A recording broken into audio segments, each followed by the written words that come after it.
오늘 함께 나눌 하나님의 말씀은 지난주에 이어서 마태복음 24장입니다. 24장 14절부터 읽겠습니다. 14절부터 51절까지 같이 읽고 기도하고 나눌 텐데 하나님 나라의 복음 두 번째 시간입니다. 때를 따라 양식을 나눠주는 충성되고 지혜로운 종에 대해서 우리가 함께 나누길 원합니다. 마태복음 24장 14절부터 같이 읽겠습니다. 이 천국 복음이 모든 민족에게 증언되기 위하여 온 세상에 전파되리니 그제야 끝이 오리라. 그러므로 너희가 선지자 다니엘이 말한 바 멸망에 가증한 것이 거룩한 곳에 선 것을 보거든 읽는 자는 깨달을진저 그때 유대에 있는 자들은 산으로 도망할지어다. 지붕 위에 있는 자는 집 안에 있는 물건을 가지러 내려가지 말며 밭에 있는 자는 겉옷을 가지러 뒤로 돌이키지 말지어다.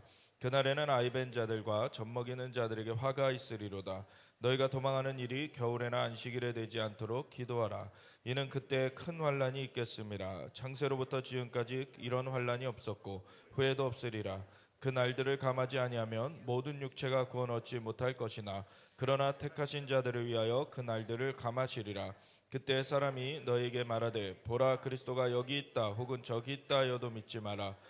거짓 그리스도들과 거짓 선지자들이 일어나 큰 표적과 기사를 보여 할 수만 있으면 택하신 자들도 미혹하리라. 보라 내가 너에게 미리 말하였노라.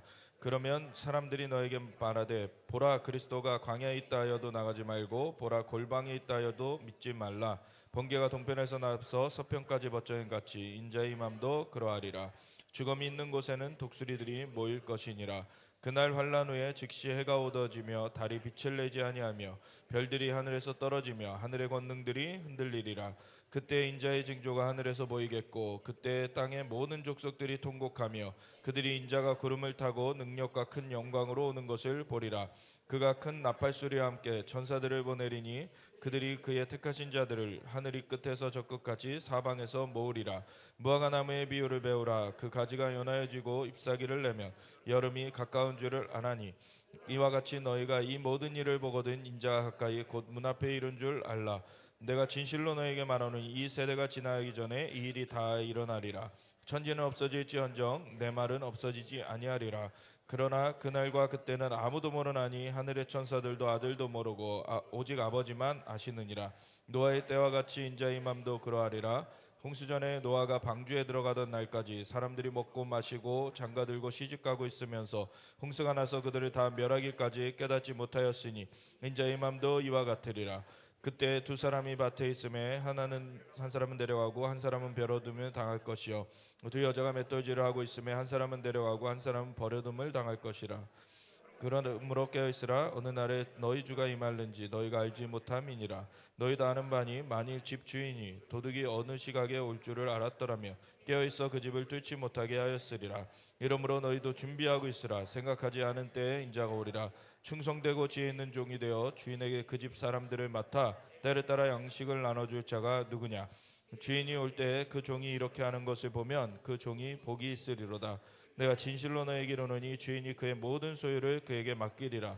만일 그 악한 종이 마음에 생각하기를 주인이 더디 오리라 하여 동료들을 때리며 술 취한 그들과 더불어 먹고 마시게 되면 생각하지 않은 날 알지 못하는 시각에 그 종의 주인이 이르러 엄히 때리고 외식하는 자가 받는 벌에 처하리니 거기서 슬피 울며 이를 갈리라. 아멘. 하나님 감사합니다. 주님의 말씀은 진리입니다. 진리의 말씀으로 우리를 깨우쳐 주시옵소서.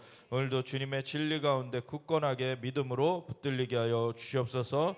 감사드리며 예수 그리스도의 예수와 마시 이름으로 기도드렸습니다. 아멘. 우리 이 마태복음 24장 14절의 말씀, 이 천국 복음이라고 나오는 거는 사실 원어적으로는 천국이 아니라 그냥 왕국이다. 그거는 여러 가지 의미를 담고 있는데 우선 크게 두 가지. 왕국이라는 것은 하나님이 왕이신 나라죠. 그래서 하나님의 왕국, 그것은 하나님이 왕이신 나라라는 거. 그래서 사람들의 소견에 오른 대로 가는 것이 아니라 하나님의 뜻대로 이루어지는 거예요. 그리고 또 다른 하나는 하늘에 한정되어 있지 않다는 거예요. 하늘에도 하나님의 나라가 있어요. 그 삼층천이라고 하는, 그래서 고린도후서 12장에 그 셋째 하늘에 그 바울이 끌어올려간 얘기를 하죠. 그래서 셋째 하늘은 하나님의 보좌가 있는 곳, 하나님께서 통치하시는 그 하늘을 말하는데, 사실은 그 하늘만 하나님께서 통치하고 계셨던 것이 아니라 원래 이 땅도 하나님께서 통치하고 계셨었죠. 그래서 에덴의 동산을 창설하시고 사람을 거기다 두셨는데, 그 사람을 두시기 이전에 모든 자연환경을 하나님께서 만드셨고, 그리고 사람을 그곳에 두시면서 생육하고 번성하고 땅에 충만하고 땅을 정복하고 모든 생물을 다스려라, 사람들에게 그 땅을 통치하는 권위를 사실은 위임해 주셨어요. 위임해 주셨는데, 위임받은 인간이 범죄하였을 때 그 권위가 사단에게 넘어가 버린 것이죠. 그래서 사단이 공중의 권세 잡은 자, 이 세상 신노릇하게 되었어요. 그렇게 되면서 이 땅에 하나님의 나라가 파괴가 된 거죠. 그래서 원래는 하나님의 통치가 있었던 그런 하나님의 나라였는데, 이 땅에도, 근데 이 땅에 하나님의 나라가 상실돼 버려서 이제는 가시와 엉겅퀴가 난다라고만 표현이 되어 있지만, 사실 그 가운데 죽음과 질병과 가난과 저주와 고통이 깃들게 된 거죠. 그래서 사람은 그 전까지는 하나님께서 주신 모든 것을 그냥 누리면서 살았으면 됐는데, 이제는 그 모든 상실 가운데 땀을 흘려야, 그 일을 해야지 먹는 것뿐만이 아니라 이제는 쇠퇴해가는, 사람이 후패해가는 그러한 상황이 되어졌고, 하나님의 영이 점점 떠나가시면서 이제는 창세기 6장에 더 이상 하나님의 영이 사람과 함께 할 수 없음에 떠나가셔서 그들의 연수가 120년으로 제한되게 될 것이다. 그래서 인간의 그 삶이 120년으로 이제 제한되게 되고, 그런 가운데 하나님의 영이 이제 떠나갔기 때문에 더 이상 사람은 하나님과의 그 만남을 계속 이어갈 수 없는 그런 상황이 됐어요. 그런 상황이 됐기 때문에 우리 각 개인 인간에게도 하나님의 나라가 상실된 것이고, 이 땅에도 하나님의 나라가 상실된 것이고, 그래서 3층 천 셋째 하늘에 있는 하나님의 나라는 상실된 적이 없어요. 거기에서 마귀가 원래 이 땅이 만들어지기 전에 모반을 했다가 반역을 깼다가 바로 심판되어서 쫓겨나게 됐죠. 그래서 3층 천에서는 그 하나님의 나라가 상실되지 않았어요. 근데 이 땅을 만들어 놓고 하나님께서 하나님의 나라로 좋게 하나님께서 이 땅을 구성해 놓으셨는데, 그리고 이 권한을 인간에게 위임해 놓으셨는데, 인간이 범죄하면서 이 땅은 하나님의 나라가 상실되게 됐어요. 그래서 하늘에는 하나님의 나라가 상실된 적이 없는데, 이 땅에는 하나님의 나라가 상실됐기 때문에, 사실 성경의 전체적인 내용이 뭐냐면, 이 땅에 하나님의 나라가 세워졌지만 상실되었고, 그것을 하나님께서 다시 회복하신다. 이게 성경의 내용이에요, 사실. 그래서 하늘에서 문제가 생겨서 하늘에서 하나님의 나라가 회복돼야 되는 것이 아니라, 이 땅에서 문제가 생겼기 때문에 이 땅에서 하나님의 나라가 회복돼야 된다는 거예요. 그래서 하늘의 왕국만 우리가 가는 것을 얘기하고 있는 것이 아니라, 하늘의 왕국이 이 땅에 임하는 것을 얘기하고 있습니다. 그래서 예수님께서도 우리에게 기도를 가르쳐 주실 때, 너희는 이렇게 기도하라. 하늘에 계신 우리 아버지여, 주의 이름이 거룩히 여기심을 받으시오며 주의 나라가 임하시오며, 주님의 뜻이 하늘에서 이루어진 것 같이 땅에서도 이루어지리다. 아멘. 이게 하나님 나라의 회복을 기도하라는 거예요. 하나님의 나라가 다시 이 땅 가운데 펼쳐지도록 그걸 기도하라는 겁니다. 그래서 개인적인 기도도 하나님께서 그 이후에 오늘날 우리에게 일용할 양식을 주옵시고, 우리가 우리에게 죄 지은 자를 사하여 준 것처럼 우리 죄를 사하여 주옵시고, 우리를 시험에 들게 하지 마옵시며 다만 악에서 구하옵소서라고 개인적인 기도들도 하게 그것을 인도해 주셨지만, 먼저는 사실 너희는 먼저 그의 나라와 의를 구하라. 그리하면 이 모든 것을 너에게 더하시리라 그러셨죠.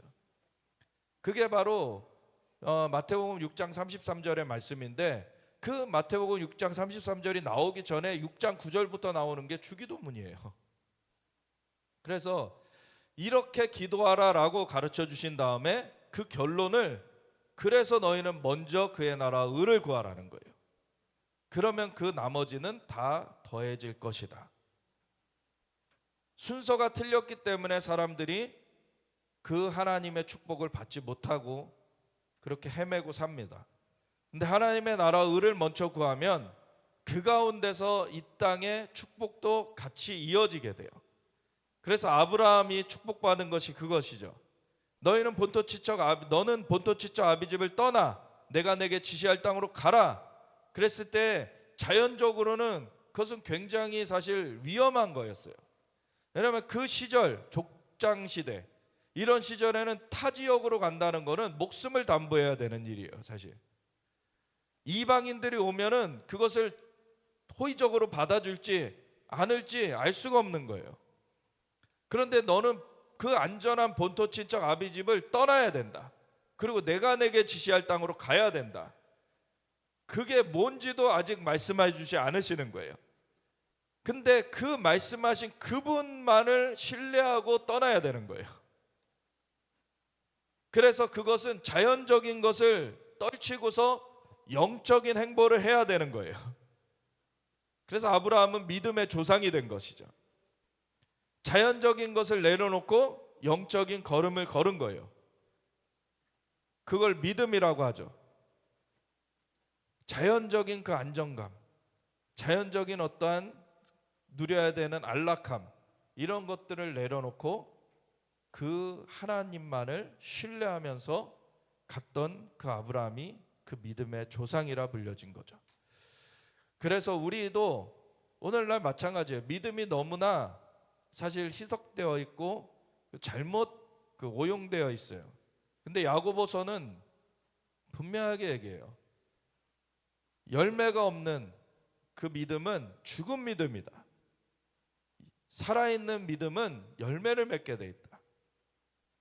그래서 행함으로 열매 맺지 않으면은 그건 죽은 믿음이다. 그 믿음은 구원을 얻게 하지 못한다. 이거를 야고보서는 분명하게 얘기해요. 근데 오늘날에 이 야고보서의 얘기는 감춰져 버리고 사실은 종교 개혁자였던 마틴 루터마저도 사실은 그 야고보서를 굉장히 경시했었어요. 근데 그때 당시에는 우선은 행함으로 뭔가 공을 세우려는 게 강했었기 때문에 면죄부까지 나왔었잖아요. 그래서 돈으로 면죄부를 사가지고 죄를 탕감받는다까지 사기가 쳐졌기 때문에 믿음으로, 오직 믿음으로 구원받는다는 것을 강조해야 됐기 때문에 그때는 철저하게 그 믿음과 행함을 좀 구분했어야 됐어요. 그래서 행함으로 구원 얻는 거 아니다라는 것을 강조하다 보니까 야고보서를 경외시하게 되고, 그리고 믿음으로 구원 얻는다라는 걸 강조하는 그런 상황에서는 그러한 일이 있게 되었던 거죠. 그런데 사실 그 믿음으로 구원 얻는 것이 하나님의 말씀이고 그것이 진리지만 그 믿음이 어떠한 믿음인가를 말해주고 있는 것, 그것이 바로 야고보서예요. 어떠한 믿음이어야 되느냐. 그 믿음이라는 것이 다 그냥 내가 믿는다 주장한다고 믿음이 아니라는 거죠. 요한복음 15장의 말씀처럼 나는 포도나무요 너희는 가지니 나를 떠나서는 너희가 열매 맺지 못한다. 내게 붙어있어 열매 맺는 자들은 더 열매를 맺게 하려고 아버지께서 그 가지를 깨끗하게 하신다. 주님과의 관계를 얘기하는 거예요. 그리고 그 관계 가운데서는 열매가 맺혀진다는 거예요. 그 관계를 떠나선 열매를 맺지 못한다는 거예요. 그래서 행함으로 구원 얻는다는 것은 잘못된 것이고 믿음으로 구원 얻는다는 것은 올바른 얘기지만 그 믿음이 어떠한 믿음인가, 진짜 구원 얻을 산 믿음인가를 점검해 봐야 되는 거예요.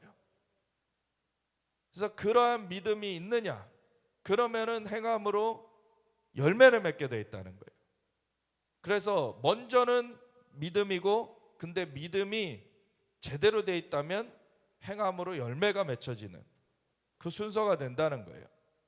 그래서 우리가 영적으로 먼저 하나님 앞에 제대로 나아가게 되면, 하나님의 나라의 의를 구하게 되면 그것이 우리의 삶에도 열매를 맺히게 되어 있습니다. 그게 올바른 순서인 거예요. 그래서 예수님께서 너희는 먼저 그의 나라와 의를 구해라. 그리하면 이 모든 것을 너에게 더해 주시리라. 이 모든 것이 필요 없다가 아니에요. 그것이 필요한 것도 알고, 그리고 하나님께서 그 모든 것을 만들어 놓으셨기 때문에 하나님께서 주시는 것이다. 근데 그것이 하나님은 영이시니 영과 진리로 예배하는 자들을 하나님은 찾으시고, 그렇게 하나님께 나아가는 자들에게 그 영으로서 하나님이 진리를 계시하시고, 하나님께서 말씀을 주시고 하나님의 음성을 들려주시고 하나님의 인도를 주시기 때문에 그 가운데서 그 심령이 잡혀야 되는 것이고, 하나님의 길을 따라가는 자들에게는 축복이 같이 오게 된다는 거예요. 그래서 아브라함은 그 본토지처 아비집을 떠나서 위험해진 게 아니라, 물론 위기들은 있었어요. 근데 하나님께서 보호하셨죠. 그 아브라함의 아내를 데려갔던 바울에게 꿈으로 나타나셔서 경고해 버리셨어요. 너 그거 그대로 했다가는 너의 가문이 멸절될 것이다. 그래가지고 깜짝 놀라가지고 아브라함한테 물어봤죠. 네 아내 아니냐? 왜 나한테 누이라 그랬냐? 왜 우리 집안 다 멸절되게 만들려고 했냐? 데리고 가라 그러죠. 하나님께서는 그렇게 역사를 하셨습니다. 그래서 보호를 이 땅 가운데서도 보호되게 하셨어요. 영으로 하나님의 그 음성을 순종해 가지고 따라가는 자들에게 그 아브라함은 자연적인 그 권속들, 그 종이라고도 할 수 있고, 그때 당시에 그 가문에서 같이 이렇게 보호해주고 있던 사람들이 318명 이상이 됐죠. 그래서 그 롯 조카가 잡혀갔을 때 318명을 데리고 가가지고 그 적들을 때려 부수고 구출해 오잖아요. 그리고 소와 양떼 엄청나게 많았어요. 물론 아브라함처럼 다 그렇게 뭐 자연적인 것이 풍성하게 된다, 그것을 말하는 건 아니에요. 근데 하나님께서 그 사람마다 주신 부르심이 있고, 그 부르심에는 부족함이 없게 그 모든 공급을 하나님이 하십니다. 먼저는 그의 나라 의를 구하라는 거예요. 그러면은 그 모든 것이 뒤따른다. 근데 오늘날에 교회를 다닌다고 하면서 그 사기치는 사람들은 말할 것도 없고, 그들은 오늘날에도 교회 집사네 장로네 하면서 사람들 막 사기치는 사람들 있죠. 그 사람들은 지옥으로 향해 가고 있는 거예요. 그거는 너무나 자신이 그 썩어 없어질 것을 위하여서 자신의 영혼을 버려버리는 일이에요. 그냥 그건 행함의 열매가 없는 사람이고, 그 사람은 믿음이 없다라는 것이 드러나는 거예요. 그런데 제대로 믿는다고 하는 사람들 중에서도 이거를 잘 알지 못해서 이 열매가 제대로 맺혀지지 않는 경우들이 있어요. 하나님의 나라와 의를 먼저 구해야 되는데 그것에 대한 가르침이 제대로 없어서, 그래서 사람들이 자신의 개인 기도만 하는 것으로, 그리고 조금 더 나가서 뭐 나라 기도하는 정도로 자기가 살고 있는 나라가 뭐 편안해야 사실은 생활이 좋으니까 그런 정도로 기도하는데, 나라 기도하는 것, 개인 기도하는 것보다는 나아간 것이지만 사실은 이 땅의 나라보다도 하나님의 나라를 기도해야 되는 것이에요. 그렇다고 이 땅의 나라를 기도하지 말라가 아니라 하나님의 나라가 임하게 기도하라는 거죠.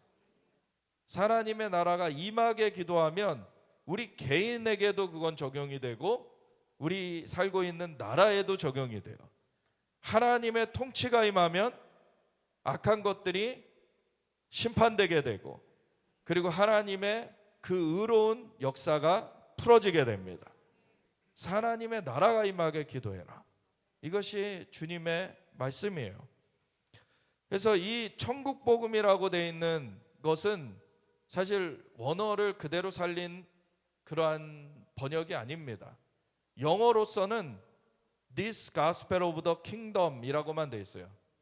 This, 이 왕국, 그게 복음, 이렇게 돼 있어요. 그래서 하늘에라는 수식어가 영어에 없어요. 그래서 제가 원어를 찾아봤다는 거죠. 어느 게 맞냐? 한국어로는 천국이라고 돼 있어서 하늘에라는 수식어가 들어가 있는 건데, 근데 영어에는 하늘에라는 수식어가 없어요. 그래서 원어를 찾아봤더니 그 헬라어가 톤 우라논, 우라논이라는 그 하늘의 수식어가 있냐 없냐, 그의 관건인데 헬라어에는 없었다는 거죠. 그래서 하늘에라는 수식어가 원어에 없어요.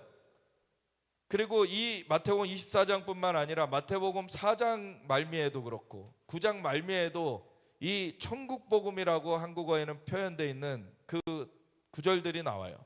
근데 그 모든 구절들이 다 똑같습니다. 하늘에라는 수식어가 거기 없어요. 그래서 하늘에 우리가 이 땅에서는 그냥 열매 맺는 거 없이 그냥 나중에 죽어서 천국만 가면 되지, 이건 잘못된 믿음이라는 거예요. 하나님의 나라가 임하여야 된다는 거죠. 임해서 열매 맺는 게 있어야 된다는 거예요. 그게 진짜 믿음이라는 겁니다. 이 믿음관이 잘못됐기 때문에 사람들이 구원파 같은 그러한 이단 집단에게도 할 말이 없어져요. 여러분, 구원파가 믿는 거나 이 지금의 한국 정통이라는 그 교회들에서 믿는 거나 그렇게 크게 차이가 없어요. 그냥 믿으면 무슨 짓을 해도 구원받는다라고 똑같이 생각을 해요. 그거 아닙니다. 하나님을 제대로 믿었으면 열매 맺어야 되는 거예요. 열매 맺지 아니하는 가지는 어떻게 한다 그러셨어요? 끊어버린다고. 하나님 그러셨어요.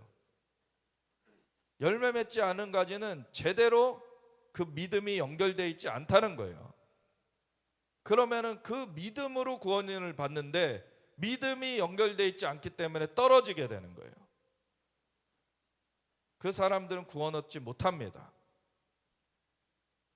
우리가 제대로 된 믿음이라면 정말 열매 맺는 믿음이어야 되고, 그래서 하나님의 나라가 임하기를 기도해야 되고, 그 하나님의 나라가 임하는 것이 우리 삶에도 있어야 되고, 우리가 거하는, 우리가 함께하는 공동체에도, 그리고 그 거하는 나라에도 있어야 되는 거예요.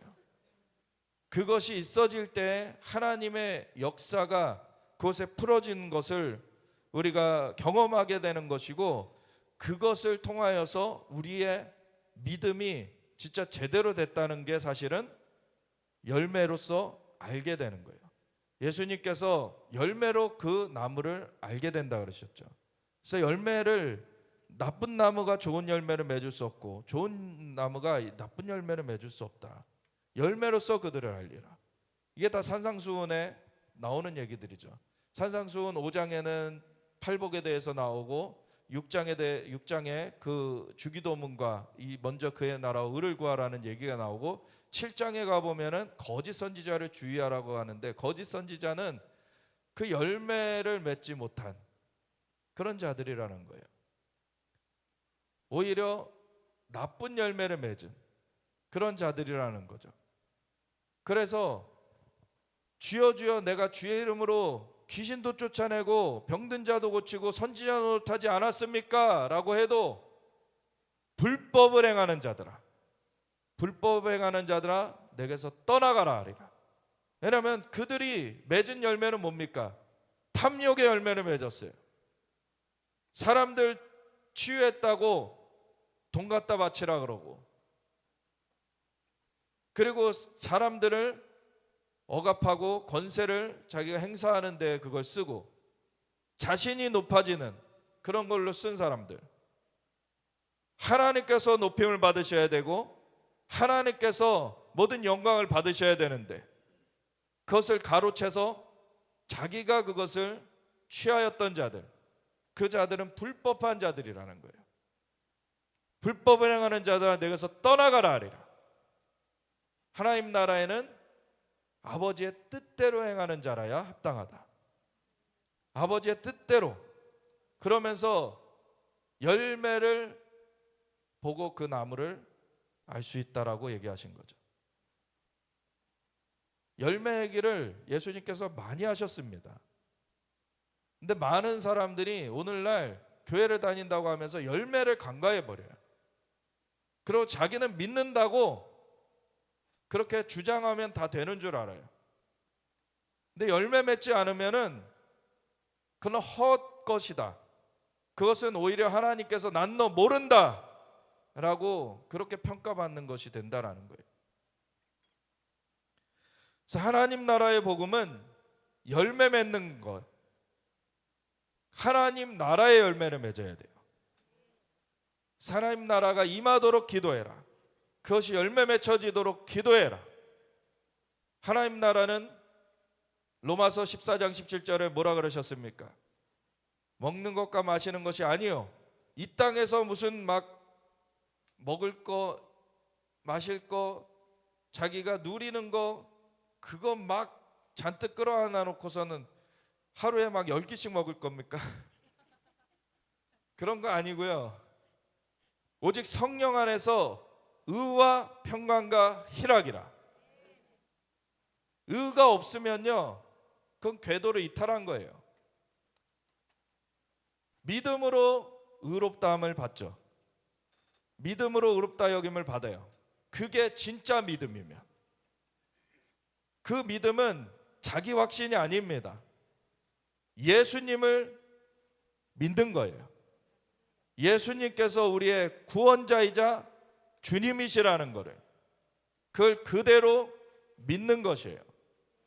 그래서 우리를 죄를 사하여 주시기 위하여서 십자가 대속을 이루셨고, 부활하신 예수님이 승천하셔서 누구든지 예수님을 믿는 자들에게 그 죄가 사함받게 하신 그 분이시라는 것, 그리고 그분은 살아계시며 우리를 인도하시는 주님이시라는 것. 그래서 많은 사람들이 그걸 무슨 그 경품 뽑기처럼, 어떤 그 상품권처럼 그렇게 구원을 자기가 예수님 믿었다라고 그냥 말만 하면은 그 경품 타내고, 그러고서는 그 경품을 준 그 존재하고는 상관없이 그냥 있다가 나중에 그 경품 받은 그 종이만 들이밀면은 천국 들어가는 것처럼 그렇게 착각해요. 그거는 면죄부랑 뭐가 다릅니까? 면죄부랑 다를 바 없잖아요. 근데 그런 이상한 믿음을 사람들이 갖고 있어요. 예수님은 지금도 살아 역사하십니다. 예수님은 어제나 오늘이나 영원토록 동일하시다 그랬었죠.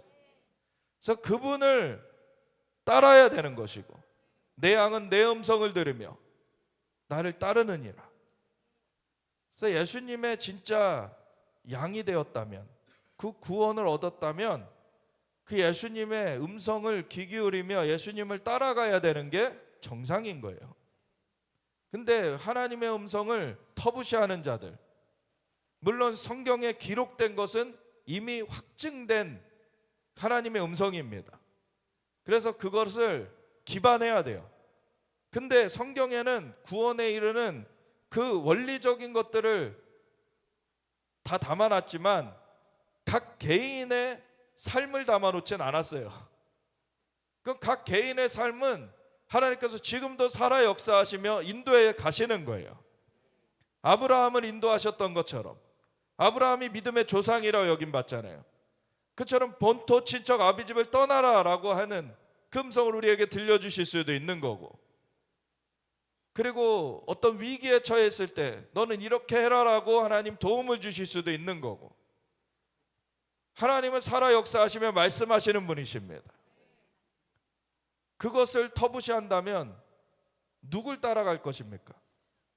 하나님은 오늘날도 살아 역사하시면서 그 인도를 하고 계세요. 그래서 교회가 정말 하나님께서 주시는 그 구원은, 그거는 취하려고 하면서 하나님은 따라가려고 하지 않는 이런 것을 깨트려야 되는 거예요. 하나님을 따라가야 되는 겁니다. 아브라함의 여정이 처음부터 끝까지 다 하나님의 인도하심을 따라가는 거였어요. 중간에 실수를 하죠.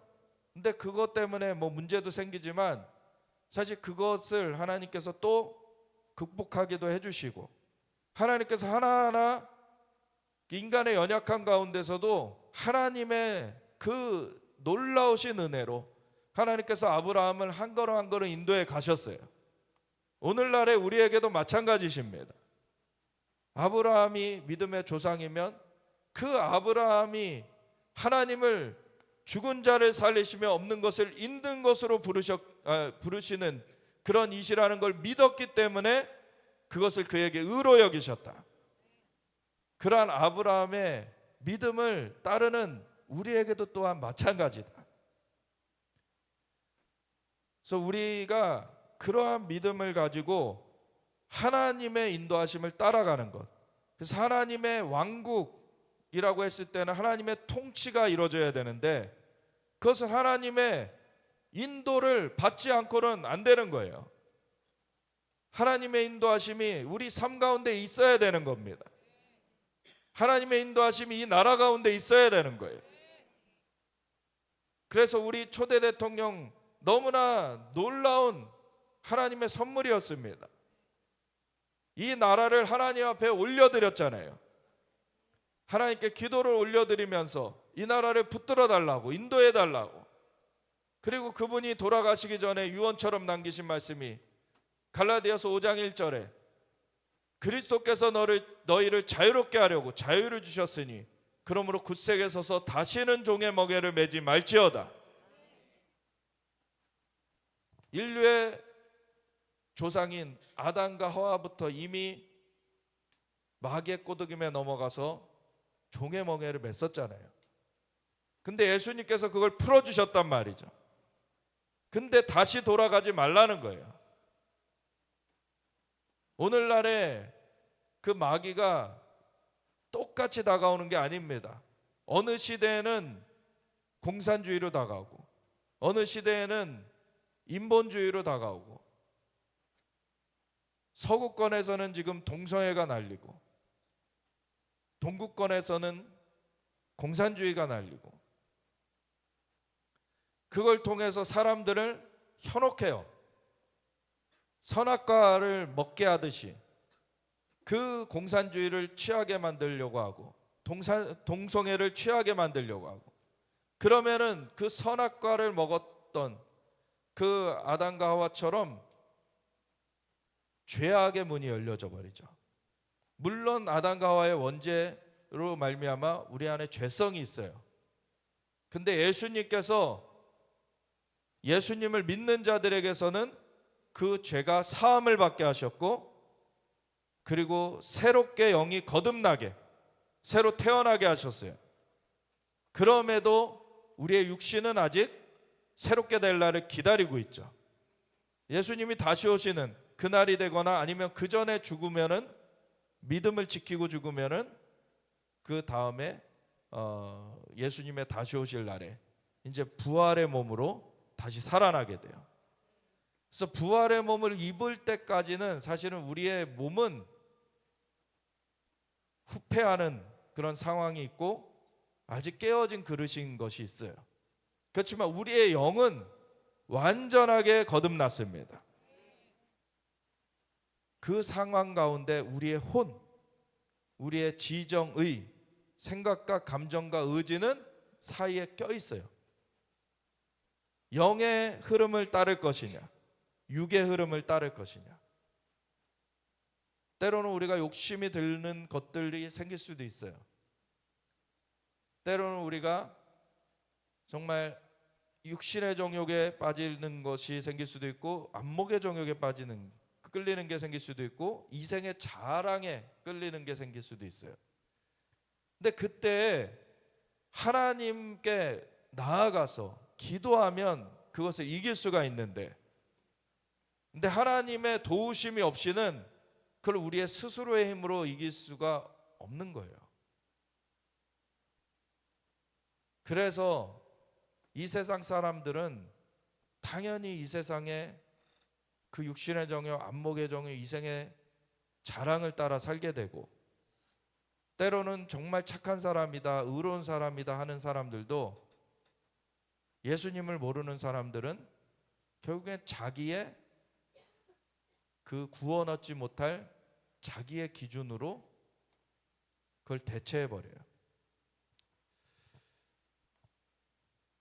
그래서 우리가 하나님 앞에 설 때 진짜 열매 맺는 믿음이냐, 이것이 진짜 하나님의 그 역사가, 통치가 이루어지는 것이냐, 이것이 핵심인데, 그 하나님 나라의 복음, 하나님의 왕국이 이루어지는 복음, 그것이 진짜 복음입니다.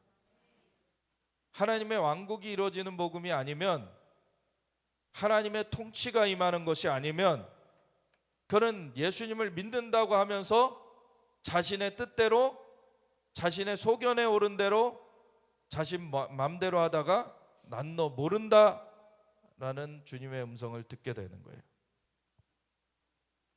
하나님의 뜻이 무엇인가? 성령 안에서 의를 쫓아야 되고, 그리고 평강을 따라야 되는데, 의라는 것은 선물로 주어진 것입니다. 우리가 노력해서 얻어내는 게 아니에요. 예수님께서 십자가 대속을 이루셨기 때문에 그분을 믿음으로 그냥 의가 우리에게 입혀지는 거예요. 그래서 그건 선물이에요. 그냥 주님을 믿는 것, 그것뿐이, 우리가 다른 어떤 것을 해서 의를 얻는 게 아니에요. 근데 평강이라는 건 뭡니까? 평강이라는 건 주님과 함께 동행할 때 누려지는 거예요. 주님과 함께 있을 때만 누려지는 거예요. 그래서 예수님께서 그 십자가 대속을 이루실 때 사실 제자들도 도망갔어요.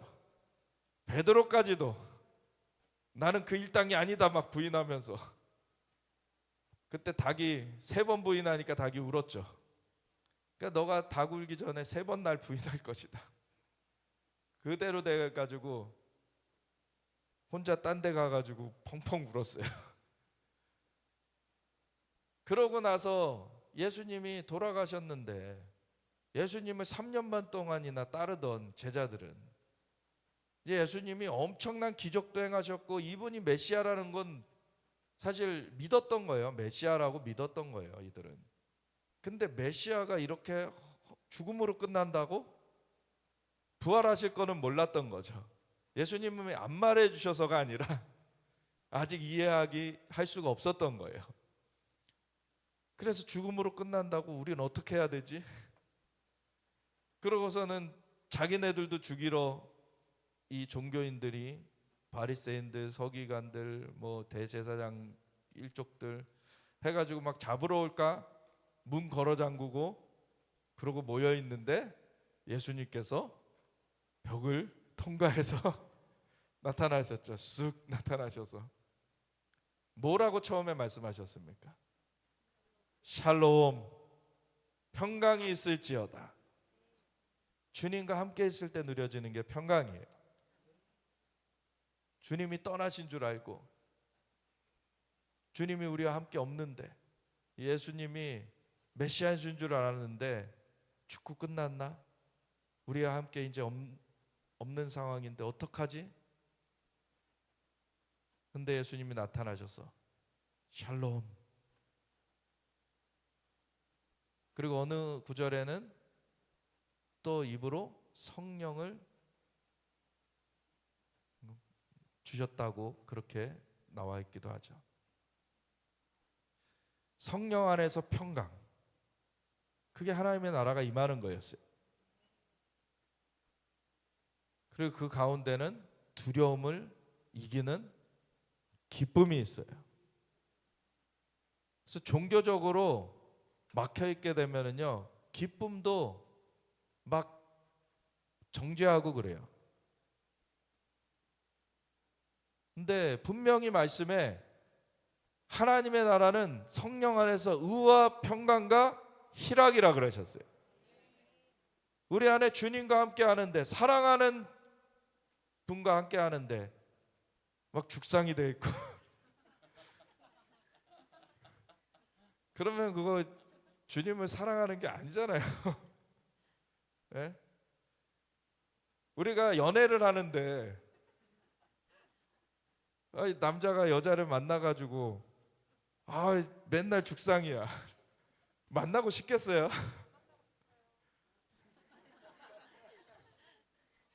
여자가 남자를 만났는데 맨날 죽상이야.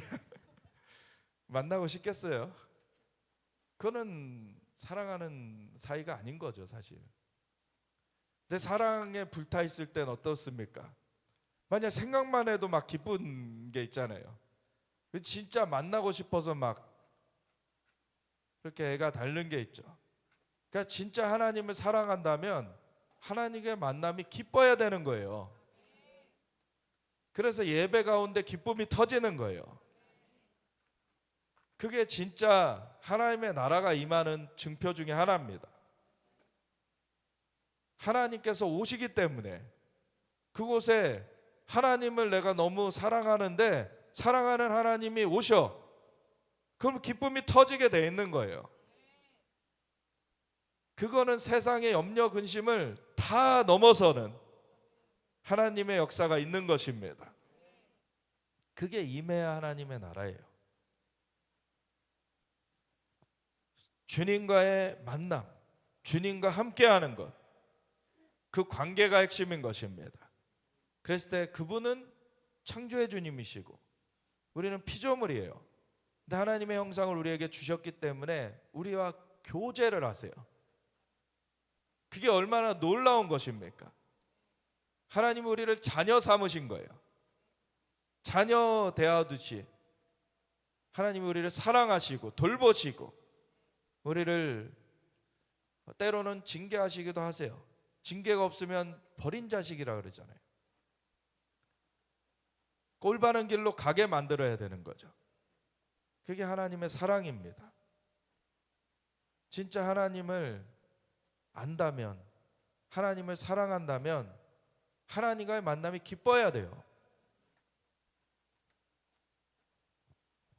그것이 하나님의 나라가 임하는 것인데 하나님께서 임하시는 것이죠. 그리고 하나님과 함께하는 것이에요. 그것이 우리 개개인에게도 있어야 되는 것이고 공동체에도 있어야 되는 것이고 나라적으로도 있어야 되는 거예요. 그래서 나라적으로나 아니면 어떤 지역적으로 그런 게 강하게 임하게 되면 그걸 부흥이라고 부르죠. 그래서 웨일즈 같은 데서 이반 로버츠라는 26살 뿐이 안 된 그 사람이 너무 하나님을 사랑했어요. 그래서 하나님을 너무 사랑하고 기도하고 그 탄광에서 일하면서 탄광 광부들한테 막 전도하고 그러다가 그 지역에 부흥이 임했어요. 많은 사람들이 하나님께서 임하신 것을 그냥 경험해 버리는 거예요. 사랑하는 하나님을 그렇게 사랑했던 그 한 사람으로 인해서 참 우리 개개인의 속을 보면은 부끄럽죠, 사실. 이반 로버츠나 이런 믿음의 거장들의 그 얘기를 들으면 참 나는 한때는 나도 불타올랐는데 지금은 좀 식어진 것 같고 근데 다시금 또 불이 올라오기도 하고 세상의 풍파에 이리 치이고 저리 치이다 보면 또 믿음이 어디 갔는지 없어진 것 같기도 하고 근데 아무리 풍파가 일어도 그 풍랑치는 바다에 예수님이 걸어오셨죠. 베드로가 주님이시거든 나로 오라고 하십시오. 오라. 그랬을 때 거기에 탁 베드로가 믿음으로 발을 딱 내딛었더니 섰어요. 물 위에. 근데 갑자기 풍랑이 막 다시 눈에 들어온 거죠. 그 전에 예수님이 눈에 초점이 맞춰졌을 때는 그냥 예수님과 함께 그 물 위에 섰어요. 근데 예수님께서 눈이 멀어져서 풍랑에 눈이 가게 됐을 때는 빠져버렸어요. 이게 영적인 진리입니다.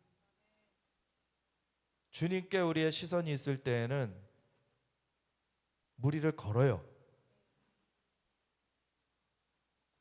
온전하게 주님께. 근데 주님이 오라 하셔야죠. 지금 가가지고 막 호수에 가서 네, 주님이 오라 하시는. 맨날 내가 주장하면 안 돼요. 주님이 하라고 하시는 거, 주님이 이끄시는 걸 따라가야 되는 거예요. 네. 그럴 때 주님은 그 일을 완전하게 행하시기 때문에 우리를 완전히 붙들어 주셔서 그 일을 이루십니다. 그 주님을 신뢰하는 거죠. 어떤 것들은 우리가 막 주장해놓고 왜 이거 안 해주셨어요? 내가 언제 그거 한다 그랬지? 그런 게 많아요, 진짜. 하나님께서 뭘 원하시는지, 왜냐하면 그분은 모든 것을 아시고 모든 것을 하실 수 있는 분이시기 때문에 그분이 오라요. 그리고 우리에게 가장 좋은 것으로 주시기를 원하세요. 그래서 주님을 신뢰함으로 주님께 물으세요. 그럼 주님이 가장 좋은 길을 비춰주세요.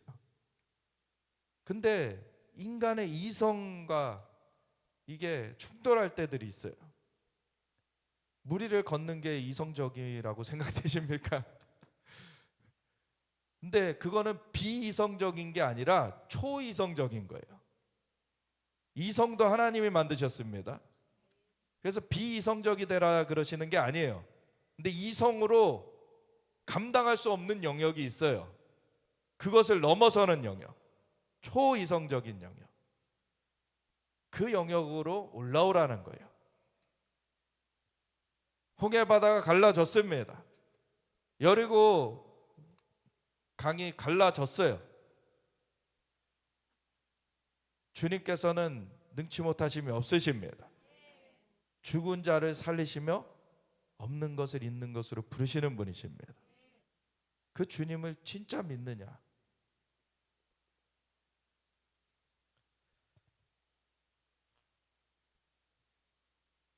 중간의 것은 조금 다음번에 나누고요. 뒤로 가보면 무화과 나무의 비유에 대해서 얘기를 해요. 32절부터 무화과 나무의 비유를 배우라. 그 가지가 연하여지고 잎사귀를 내면 여름이 가까운 줄을 아나니 이와 같이 너희도 이 모든 일을 보거든 인자가 가까이 곧 문 앞에 이른 줄 알라. 이 모든 일이 뭐 기근과 지진과 전염병, 이 재난의 징조들, 그리고 민족이 민족을, 나라가 나라를 대적하여 일어나는 일들, 이런 것들이 다 이제 마지막 때의 사인이에요. 근데 그런 것이 이루어질 때 인자가 가까이 곧 문 앞에 이른 줄 알라. 그러니까 영어 표현으로는 버스페인, 그 산통이라는 거죠. 산통. 그래서 아이가 낳기 전에 그 마지막 산통이 있듯이 그렇게 이 땅에 진동이 있어요. 어둠은 발악을 하죠. 마지막 예수님의 다시 오심을 어떻게든 막아서려고. 근데 예수님은 다시 오시려고 준비하고 계십니다. 근데 그 마지막은 언제 온다고요? 이 하나님 나라의 복음이 모든 민족에게 증언되기 위하여 온 세상에 전파되리니 그제야 끝이 오리라. 복음 전파가 끝날 때까지 기다리고 계시는 거예요. 기회가 안 주어지고서 주님이 심판하시는 게 아닙니다. 기회가 주어져요. 다 기회가 주어지고서 주님이 다시 오실 때에는 이제 믿는 사람들은 영생의 축복으로, 믿지 아니하는 자들은 영벌로서 나눠지게 되는 것이죠. 그래서 심판의 주로 다시 오십니다. 그걸 앞두고 근데 무화과 나무의 비유를 배우라 그러세요. 이 자체, 그 가지가 연하여지고 잎사귀를 내면 여름이 가까운 줄 아나니, 그냥 이 자연적인 그 모습 자체로도 주님이 말씀하시는 것이 있고요. 그것을 좀 상징적으로 더 해석했을 때에도 주님이 말씀하시는 바가 그 안에 있어요. 우선 여름이 될 때에 그 가지가 연하여지고 잎사귀를 내는 그 무화과 나무의 그 모습을 보면서 이제 여름이 이제 가까이 왔구나라는 거를 이제 알 수 있다라는 건데, 이 여름이라는 말과 끝이라는 말이 히브리어로는 비슷해요. 캐츠와 카이츠예요. 그래서 이 말이 원래는 히브리어를 쓰셨던 거니까 이 말을 같이 비슷한 말을 두시면서 이 사람들에게 말씀을 주신 거예요. 그래서 무화과 나무의 근데 비유가 바로 무화과 나무는 그 예언적인 그 하나님의 말씀 중에서 이스라엘을 항상 말해왔어요. 그래서 이스라엘이 다시 재건되는 일, 가지가 연하여지고 싹을 내는 그러한 일, 에스겔 37장의 그 마른 뼈 골짜기의 환상처럼 마른 뼈처럼 여기저기 막 흩어져 가지고 그냥 죽어 있는 것 같은 그런 상황에서 생기를 되어나라고 하나님 에스겔 선지자에게 말씀하시죠. 먼저 그 뼈들이 모아집니다. 뼈들이 모아져서 그 뼈 사이에 이제 뭐 관절도 생기고 이제 뼈에 힘줄이 이제 딱 연결되고, 그리고 살이 붙고 살갗이 덮이고, 이거 형태를 갖추는 거죠. 인간의 형태. 그게 이제 이스라엘 나라를 하나님께서 환상 가운데 그렇게 비춰주신 거예요. 이스라엘 나라가 그렇게 다시 회복되는 그날이 올 것이다. 근데 그 형태를 갖췄는데 생기가 없어요. 그 생기를 향하여 대어내라. 여호와께서 말씀하시기를 생기야 사망에서부터 불어와서 이 죽어진 자에게 들어가 살아나게 하라. 하나님께서 하셨다라고 대언을 하라. 그래서 그대로 대언을 했더니 생기가 불어들어가 그들이 살아 일어나서는데 극히 큰 군대더라. 극히 큰 군대, 하나님의 그 영을 덧입은 그러한 군대로서 일어나는데, 그 극히 큰 군대더라 바로 다음에 이는 이스라엘 온 족속이라, 이렇게 딱 말해요. 그래서 그건 이스라엘의 회복에 대한 얘기입니다. 36장에 이미 그걸 말로써 먼저 얘기하고, 그리고 37장에는 환상으로서 얘기를 하세요. 그렇게 이스라엘이 회복되는 일, 그게 무화과 나무의 비유로 여기는 나와 있는 거예요. 그 이스라엘의 회복은 하나님께서 내가 나의 이름을 위하여서 이것을 행하겠다고 하셨어요. 그래서 하나님의 이름이 걸린 일이에요.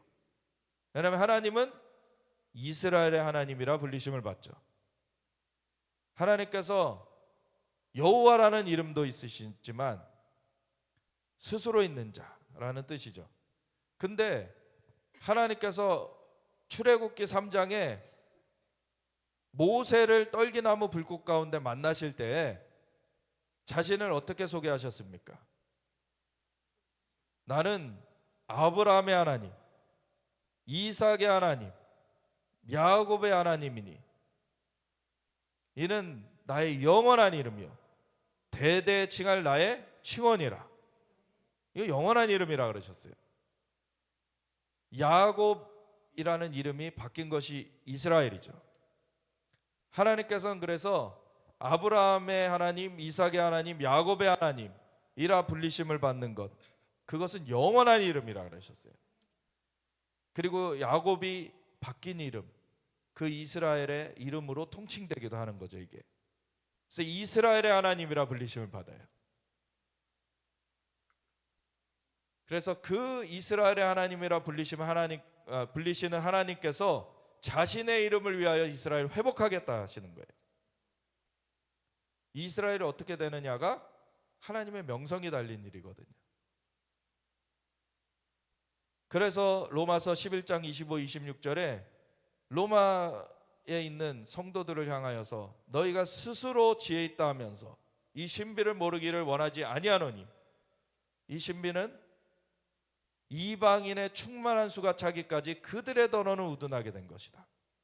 이스라엘이 다 멸절된 게 아니라 더러가 우둔해진 것이고 그리하여 온 이스라엘이 구원 얻으리라. 결국에 이스라엘이 회복되는 걸로 맞춰질 것이다. 이것을 하나님의 신비라고 얘기해요. 그래서 스스로 지혜 있다 하면서 이 신비를 모르길 원치 않는다. 오늘날에 근데 얼마나 많은 교회들이 스스로 지혜 있다 하면서 이 신비를 모릅니까? 그냥 바득바득 우겨요. 이스라엘 회복은 없다. 우리가 영적 이스라엘이다. 물론 우리도 영적 이스라엘이에요. 그거는 갈라디아서에 나와 있어요. 근데 영적 이스라엘이 생겼다고 자연적 이스라엘이 없어져야 된다는 게 아닙니다. 그 똑같은 로마서 11장에 보면은 그 이스라엘을 향한 하나님의 은사와 부르심에는 후회하심이 없느니라. 후회하심이 없다 그러셨어요. 그래서 장자로 세우신 거 폐하여지지 않았습니다. 이스라엘이 어떻게 되느냐? 하나님의 명성이 달린 일입니다. 그리고 이스라엘의 신실하신 하나님이 우리에게도 신실하신 거예요. 모든 그 이단들은 먼저 이스라엘을 버렸다라는 것부터 어떻게 보면 시작을 해요. 이스라엘을 버렸고 우리를 선택했다. 이렇게 다 주장하려고 해요. 신천지 그러죠. 이슬람 그러죠. 이슬람은 아예 사이비지만 그렇죠. 다 하나님께서 이스라엘 택하셨지만 이스라엘을 버리시고 우리를 택했다라고 하는 거예요. 그게 이단들이에요. 근데 하나님은 이스라엘에도 신실하시고 우리에게도 신실하십니다. 이스라엘을 장자로 세우신 하나님은 장자를 버리고 차자에게 잘해주는 그런 하나님이라면은 믿을 수 없는 거죠. 장자를 버리셨는데 차자는 또 언제 버리실까? 하나님은 그런 하나님이 아니세요. 장자에게도 신실하시고 차자에게도 신실하신 겁니다. 그래서 이스라엘의 회복은 하나님의 신실하심을 나타내요. 하나님의 이름을 위하여서 하나님은 이스라엘 회복하시는데 그것이 되어지는 걸 보거든 인자가 가까이 곧 문 앞에 이른 줄 알라. 주님 다시 오실 날이 가까이 왔다는 거예요. 그래서 이스라엘의 회복이 이루어지는 그 시즌, 우리는 1948년 5월 14일에 이스라엘이 재건된 걸 압니다. 그 이후 세대에 살고 있기 때문에. 그 전의 세대들은 이스라엘이 재건될 거를 사실 기대를 못했어요, 많이. 근데 그 가운데서도 청교도 이런 믿음의 거장들은 다 이스라엘이 하나님의 말씀대로 재건될 날이 올 것이다. 그런 얘기들을 했죠. 믿음으로 바라본 거예요. 그리고 우리는 아예 그것이 이루어진 그런 시대에 살고 있어요. 근데 지금을 마지막이라고 생각하지 않는다면 굉장히 문제가 있는 것이죠. 내가 진실로 너에게 말하노니 이 세대가 지나가기 전에 이 일이 다 일어나리라. 그 한 세대, 사실은 이스라엘이 1948년도 5월 14일에 재건이 됐는데 그 시즌은 어떠한 상황적 배경이 있습니까? 세계 2차 대전 이후예요. 세계 1차 대전이 1900년도 초반에 있었고 1900년도 중반에 2차 세계대전이 있었고 그러고 나서 이 이스라엘이 재건됐어요. 그러니까 정말 민족이 민족을, 나라가 나라를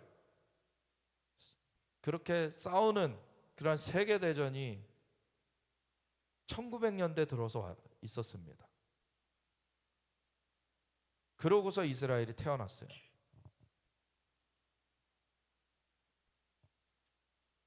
그리고 그 이후로 한 세대, 그 세대를 몇 년으로 볼 것이냐. 짧게는 레위인들, 제사장으로 레위인들이 섬길 때에 30세부터 물론 25세부터 견습을 해요. 그리고 30세부터 섬겨가지고 50세까지 섬기게 돼 있어요. 그러면 20년이죠. 그걸 제일 작은 한 세대입니다. 그게 20년.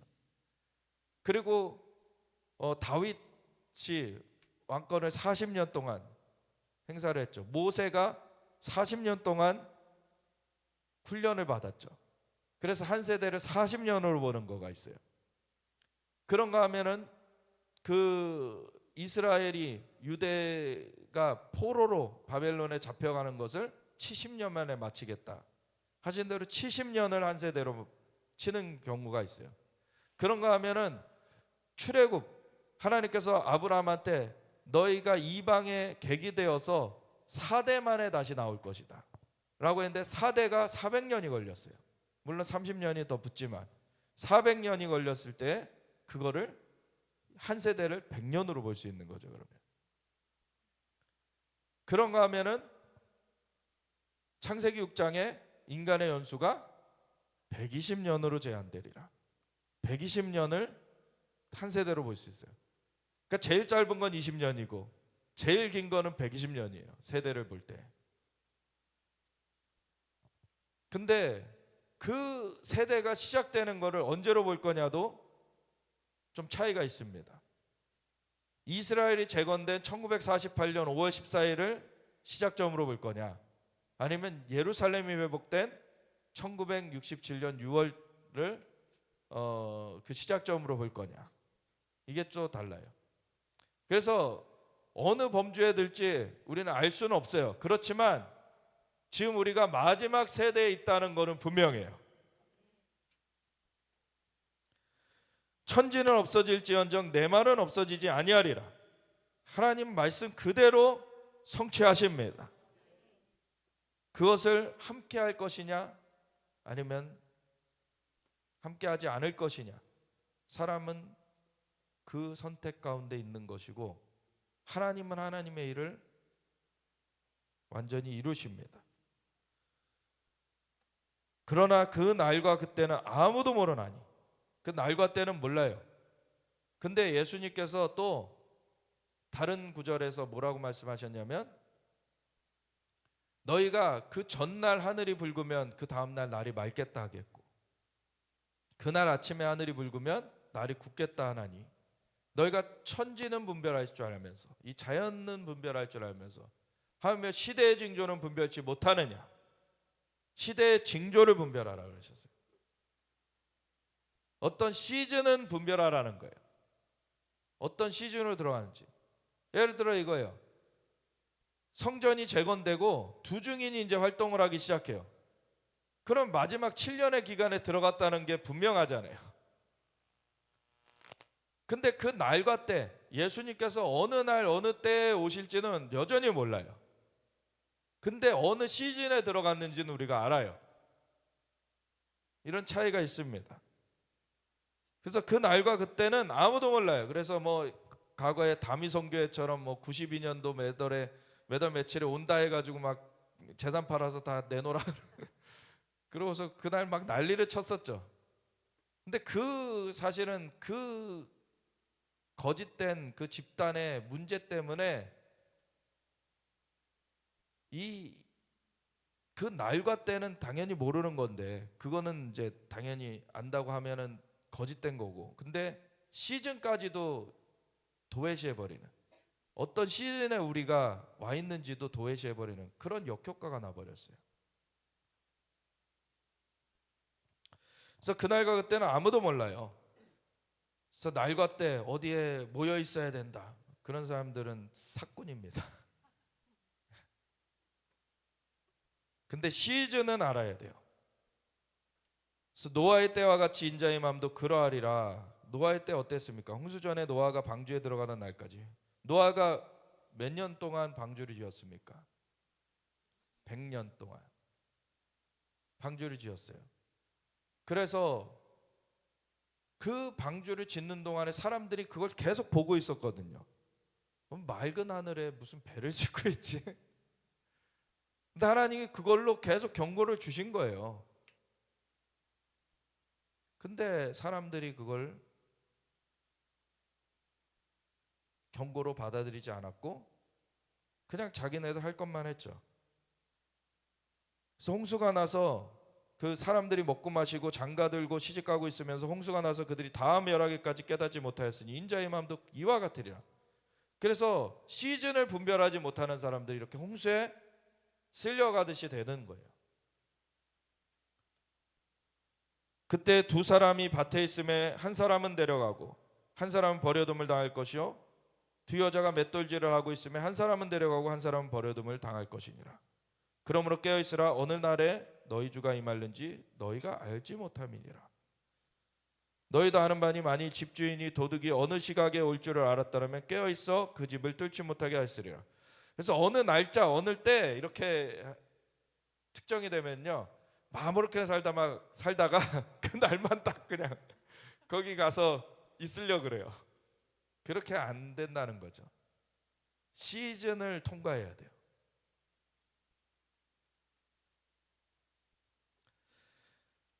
그래서 충성되고 지혜 있는 종이 되어 주인에게 그 집 사람들을 맡아 때를 따라 양식을 나눠줄 자가 누구냐? 준비시킬 수 있는 사람들. 정말 이스라엘의 회복을 보아라고 해야 되고, 그리고 하나님 앞에서 정말 하나님의 나라를 구하라고 초점을 맞춰가야 되고, 하나님의 뜻이 이루어지도록 하나님의 임재가 덮을 수 있도록 하나님의 음성을 듣고 하나님의 인도하심을 따르는 그러한 무리가 되어지도록 같이 가야 되는 것이죠. 주인이 올 때 그 종이 이렇게 하는 것을 보면 그 종이 복이 있으리로다. 내가 진실로 너희에게 이르노니 주인이 그의 모든 소유를 그에게 맡기리라.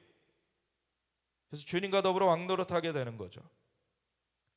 만일 그 악한 종이 마음에 생각하기를 주인이 더디우리라 하여 동료들을 때리며 술 취한 그들과 더불어 먹고 마시게 되면 생각하지 않은 날 알지 못하는 시각에 그 종의 주인이 이르러 엄히 때리고 외식하는 자가 받는 벌에 처하리니 거기서 슬피 울며 이를 갈리라.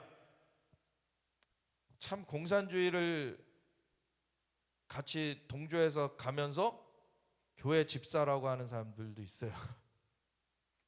하나님을 믿는 것과 공산주의는 같이 갈 수가 없습니다. 공산주의는 신은 없다라고 하는 사상이기 때문에. 그런데 어떻게 공산주의에 동조하면서 자기는 예수님 믿는다라고 거짓을 말합니까? 위선이에요. 근데 공산주의를 따르는 자들만이 아니라 일반 자유민주주의를 따른다 하는 사람들 중에서도 탐욕의 노예가 되어 있어서 만몬을 따라가고 있으면서 자기는 하나님을 따른다라고 가식하는 자들도 많아요. 다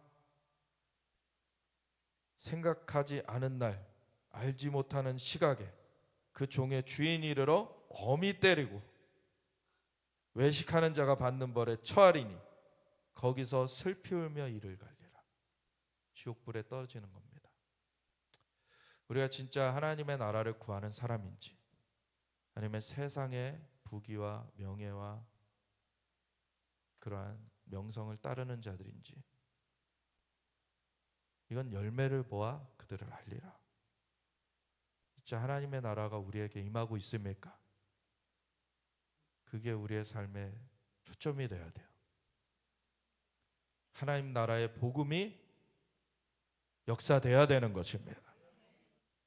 그래서 우리가 함께 정말 이런 충성되고 지혜 있는 종이 될 수 있도록 하나님 우리를 붙잡아 주시고 가르쳐 주시고 인도하여 주시옵소서.